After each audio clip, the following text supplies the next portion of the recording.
आपके सभी प्रश्नों का उत्तर कथा के संदर्भ और शुभ परंपराओं के माध्यम से नीचे दिया गया है। 2025 में करवा चौथ व्रत की तिथि और शुभ मुहूर्त। पंचांग के अनुसार करवा चौथ का व्रत कार्तिक मास के कृष्ण पक्ष की चतुर्थी तिथि को रखा जाता है। विवरण।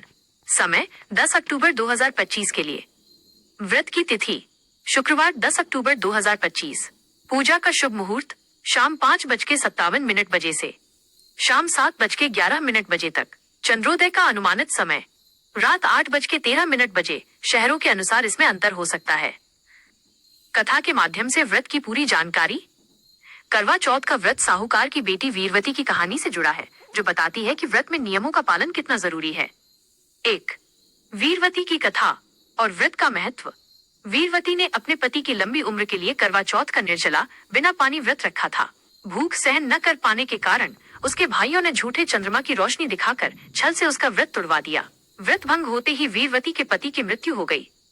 जब वीरवती को अपनी गलती का एहसास हुआ तो उसने अपनी सच्ची निष्ठा और अगले 1 वर्ष तक प्रत्येक चतुर्थी का व्रत रखकर अपने पति का जीवन वापस पाया। सीख। ये कथा बताती है कि करवा चौथ का व्रत पति की लंबी आयु और सौभाग्य के लिए रखा जाता है। ये व्रत बिना अन्न और जल के रखा जाता है और इसका पारण व्रत तोड़ना केवल सच्चे चंद्रमा को अर्घ्य देने के बाद ही करना चाहिए। व्रत के नियम और संबंधित परंपराएं। 2. कौन सा रंग शुभ है? साड़ी का रंग। करवा चौथ पर सुहाग के रंग पहनना अत्यंत शुभ माना जाता है, जो देवी पार्वती और करवा माता को प्रिय हैं।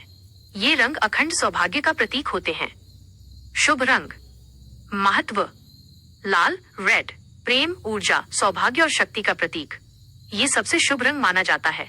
पीला सुनहरा येलो गोल्ड समृद्धि, खुशी और वैवाहिक जीवन में मधुरता लाने वाला। गुलाबी पिंक कोमलता और नए रिश्ते का प्रतीक, जो आजकल खूब पहना जाता है। हरा ग्रीन प्रकृति और सुहाग की निशानी, जो मंगल का कारक होता है। क्या न पहने? इस दिन सफेद, काला या भूरा जैसे रंग पहनना शुभ नहीं माना जाता है, क्योंकि इन्हें शोक या अमंगल का प्रतीक माना जाता है। 3. कौन सा भोजन करना चाहिए? सर्गी और पारण। करवा चौथ व्रत में 2 मुख्य समय होते हैं जब भोजन किया जाता है। सर्गी सूर्योदय से पहले और पारण चंद्रमा को अर्घ्य देने के बाद। सर्गी का भोजन सूर्योदय से पहले। सर्गी सास द्वारा बहू को दिया जाने वाला भोजन और उपहार होता है। ये दिन भर के निर्जला व्रत के लिए ऊर्जा देता है। फल। केला, सेब, अनार जैसे फल खाएं, जिनमें पानी और फाइबर अधिक होता है। मिठाई या फेनी। ऊर्जा के लिए मिठाई या दूध फेनी, सेवइयां का सेवन करें। मेवे, ड्राई फ्रूट्स, बादाम, काजू, किशमिश खाने से पूरे दिन शक्ति बनी रहती है। पानी, दूध। व्रत शुरू करने से पहले पर्याप्त मात्रा में पानी या दूध पी लें। बी. पारण का भोजन। व्रत खोलने के तुरंत बाद बहुत भारी या मसालेदार भोजन नहीं करना चाहिए। मिठाई। चंद्रमा को अर्घ्य देने के बाद सबसे पहले पानी पीकर कोई मिठाई जैसे हलवा खाकर व्रत तोड़ना शुभ माना जाता है। सादा भोजन। इसके बाद हल्का और सादा भोजन करें, जैसे रोटी, दाल, सब्जी या चावल। 4. सास को क्या उपहार देना चाहिए? बायना। करवा चौथ पर बहू अपनी सास को बायना, सद्भावना या सम्मान का उपहार देती है। इसे सास का आशीर्वाद प्राप्त करने और उनका सम्मान व्यक्त करने की परंपरा माना जाता है। सास को दिए जाने वाले उपहार बायना में आप ये चीजें शामिल कर सकती हैं। सुहाग का सामान, साड़ी, चूड़ियां, बिंदी, सिंदूर, महावर, आलता आदि। मिठाई और मेवे। पारंपरिक रूप से मिठाई और कुछ सूखे मेवे भेंट किए जाते हैं। गहने। सोने या चांदी के गहने जैसे पायल, बिछिया या चेन देना शुभ माना जाता है। अन्य। आजकल लोग सास की पसंद के अनुसार कोई उपयोगी उपहार जैसे पर्सनलाइज्ड मग, गैजेट या उनकी पसंदीदा कोई अन्य वस्तु भी देते हैं।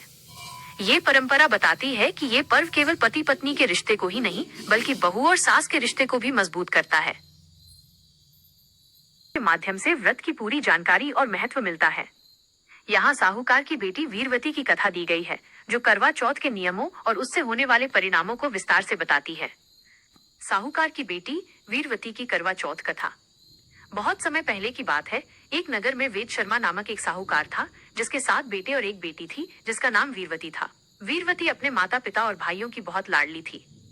जब वीरवती का विवाह हुआ तो अपने मायके में उसने पहली बार अपनी भाभियों के साथ करवा चौथ का व्रत रखा। व्रत भंग करने का प्रयास। वीरवती ने सूर्योदय से पहले निर्जला व्रत बिना पानी के रखा, लेकिन दिन भर भूखे प्यासे रहने के कारण शाम होते होते उसकी हालत बिगड़ने लगी और वो कमजोरी के कारण जमीन पर गिर गई। वीरवती की ये दशा देखकर उसके 7 भाइयों को बहुत दुख हुआ। उन्होंने अपनी बहन को समझाने की कोशिश की कि वो कुछ खा पी ले, लेकिन वीरवती एक पतिव्रता स्त्री थी और उसने कहा कि वो चंद्रमा को अर्घ्य दिए बिना व्रत नहीं तोड़ेगी, भले ही उसके प्राण चले जाएं। बहन की ये हालत देखकर भाइयों ने एक योजना बनाई। उन्होंने अपनी बहन का व्रत खुलवाने के लिए एक चाल चली। भाइयों की चाल और उसका परिणाम। सातों भाई मिलकर दूर के एक पीपल के पेड़ पर चढ़ गए। उनमें से एक भाई ने छलनी छाननी में एक दीपक रोशनी रखकर वीरवती के सामने दिखाया। बाकी भाइयों ने वीरवती को छत पर लाकर कहा कि देखो, चांद निकल आया है। दीपक की रोशनी को देखकर वीरवती को लगा कि चांद सच में निकल आया है। उसने तुरंत उस रोशनी को अर्घ्य जल का भोग दिया और व्रत खोलकर भोजन करने बैठ गई। जैसे ही वीरवती ने भोजन का पहला कौर खाया, उसे छींक आ गई। दूसरे कौर में उसे बाल मिला और तीसरा कौर खाते ही उसे अपने ससुराल से बुलावा आ गया। जब वो अपने पति के घर पहुंची तो उसने देखा कि उसके पति की मृत्यु हो चुकी है। पछतावा और इंद्राणी देवी का मार्गदर्शन। अपने पति के मृत शरीर को देखकर वीरवती फूट फूट कर रोने लगी और अपने आप को कोसने लगी कि जरूर उससे करवा चौथ के व्रत में कोई भारी भूल हुई है। उसके विलाप को सुनकर इंद्राणी देवी, इंद्र की पत्नी, वहां आई। वीरवती ने इंद्राणी देवी से पूछा कि करवा चौथ के दिन ही उसे ये दुख क्यों मिला। तब इंद्राणी देवी ने बताया कि तुमने झूठे चंद्रमा को देखकर व्रत तोड़ दिया था और चंद्रमा को सच्चा अर्घ्य नहीं दिया, इसलिए तुम्हें ये दंड मिला है और तुम्हारे पति की अकाल मृत्यु हो गई है। सच्ची निष्ठा से पति को जीवन दान। वीरवती ने अपने पति के जीवन के लिए गिड़गिड़ाकर प्रार्थना की। इंद्राणी देवी ने वीरवती को बताया कि यदि तुम पूरे 1 साल तक प्रत्येक माह आने वाली चतुर्थी का व्रत और अगले वर्ष विधि विधान से करवा चौथ का व्रत करोगी तो तुम्हारे पति को जीवन दान मिल सकता है। वीरवती ने पूरी श्रद्धा और निष्ठा के साथ इंद्राणी देवी के कहे अनुसार सभी व्रत किए। उसकी सच्ची भक्ति और पति के प्रति प्रेम देखकर यमराज मृत्यु के देवता प्रसन्न हुए और उन्होंने वीरवती के पति को फिर से जीवित कर दिया। इस कथा से करवा चौथ की पूरी जानकारी। इस कथा के माध्यम से करवा चौथ व्रत के बारे में निम्नलिखित महत्वपूर्ण बातें पता चलती हैं। 1. व्रत का उद्देश्य। ये व्रत पति की लंबी आयु और सौभाग्य की रक्षा के लिए रखा जाता है। 2. व्रत कब रखा जाता है। ये व्रत कार्तिक मास की कृष्ण पक्ष की चतुर्थी तिथि को रखा जाता है। 3. व्रत का नियम। ये एक निर्जला व्रत है जो सूर्योदय से शुरू होता है और पूरे दिन बिना अन्न और जल के रहा जाता है। 4. व्रत तोड़ने की विधि। व्रत केवल चंद्रमा के दर्शन करने, उसे अर्घ्य जल, रोली, चावल आदि देने और पूजा करने के बाद ही खोला जाता है। 5. व्रत का महत्व। कथा ये बताती है कि व्रत में नियमों का पालन करना अत्यंत आवश्यक है। नियमों का उल्लंघन करने पर देवी देवता अप्रसन्न हो जाते हैं। 6. फल। जो स्त्री सच्चे मन और सही विधि से ये व्रत करती है उसे अखंड सौभाग्य और सुखी वैवाहिक जीवन का आशीर्वाद मिलता है। करवा चौथ का व्रत पति पत्नी के प्रेम त्याग। ये कथा प्राचीन काल की है, जब करवा नाम की एक पतिव्रता स्त्री थी। करवा अपने पति के साथ तुंगभद्रा नदी के किनारे एक छोटे से गांव में रहती थी। करवा का प्रेम और भक्ति अपने पति के लिए इतना गहरा था कि उसके सतीत्व की चर्चा स्वर्गलोक तक थी। वो हर वर्ष कार्तिक मास की चतुर्थी को अपने पति की लंबी आयु के लिए कठोर व्रत रखती थी। करवा का पति मगरमच्छ के शिकंजे में। एक दिन करवा का पति नदी में स्नान करने गया। नदी के किनारे एक मगरमच्छ क्रोकोडाइल रहता था। जब करवा का पति पानी में उतरा तो मगरमच्छ ने उसके पैरों को अपने नुकीले दांतों से पकड़ लिया और उसे खींचकर गहरे पानी में ले जाने लगा। मृत्यु को सामने देखकर करवा के पति ने असहाय होकर अपनी पत्नी को जोर से पुकारा, करवा, करवा, मुझे बचाओ। पति की पुकार सुनते ही करवा बिना कुछ सोचे समझे नदी की ओर भागी। वहां पहुंचकर उसने देखा कि मगरमच्छ उसके पति को यमलोक की ओर खींच रहा है। उसके पति के प्राण संकट में थे। सतीत्व की शक्ति और यमराज को चुनौती।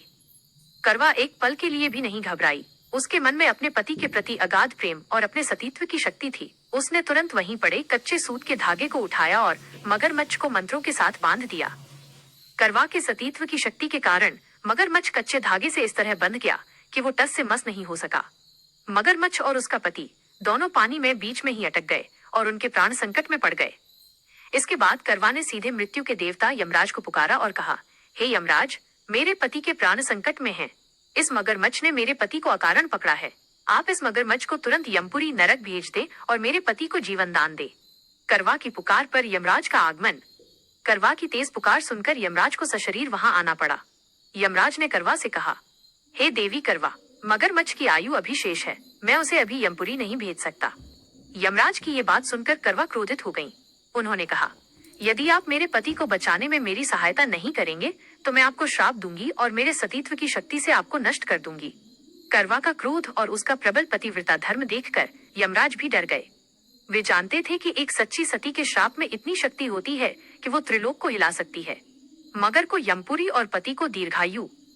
यमराज ने तुरंत मगरमच्छ को यमपुरी नरक भेज दिया और मगरमच्छ से करवा के पति को मुक्ति मिल गई। करवा के साहस और अटूट प्रेम से प्रसन्न होकर यमराज ने करवा के पति को दीर्घायु, लंबी उम्र होने का वरदान दिया। इस प्रकार करवा के व्रत और शक्ति के कारण उसके पति को नया जीवन मिला। तब से ही कार्तिक मास के कृष्ण पक्ष की चतुर्थी तिथि को विवाहित महिलाओं द्वारा करवा चौथ का व्रत रखा जाने लगा, ताकि उन्हें भी करवा माता जैसा अखंड सौभाग्य और शक्ति मिल सके। करवा को बाद में करवा माता के रूप में पूजनीय स्थान प्राप्त हुआ। इस कथा से मिलने वाले संदेश। ये कथा करवा चौथ के व्रत के पीछे छिपे गहरे अर्थ को बताती है। 1. सतीत्व की शक्ति। ये व्रत ये सिखाता है कि एक पत्नी की अपने पति के प्रति सच्ची निष्ठा, सतीत्व और प्रेम में असीम शक्ति होती है, जो मृत्यु के नियमों को भी बदल सकती है। 2. करवा माता की पूजा। इस कथा के कारण ही करवा चौथ पर मिट्टी के बर्तन करवा की पूजा की जाती है और करवा माता से अखंड सौभाग्य का आशीर्वाद मांगा जाता है। 3. निर्जला व्रत का कारण। करवा ने जिस तरह अपने पति के लिए भूख प्यास की परवाह किए बिना संघर्ष किया, उसी प्रकार विवाहित स्त्रियां भी अपने पति की दीर्घायु के लिए निर्जला व्रत रखती हैं।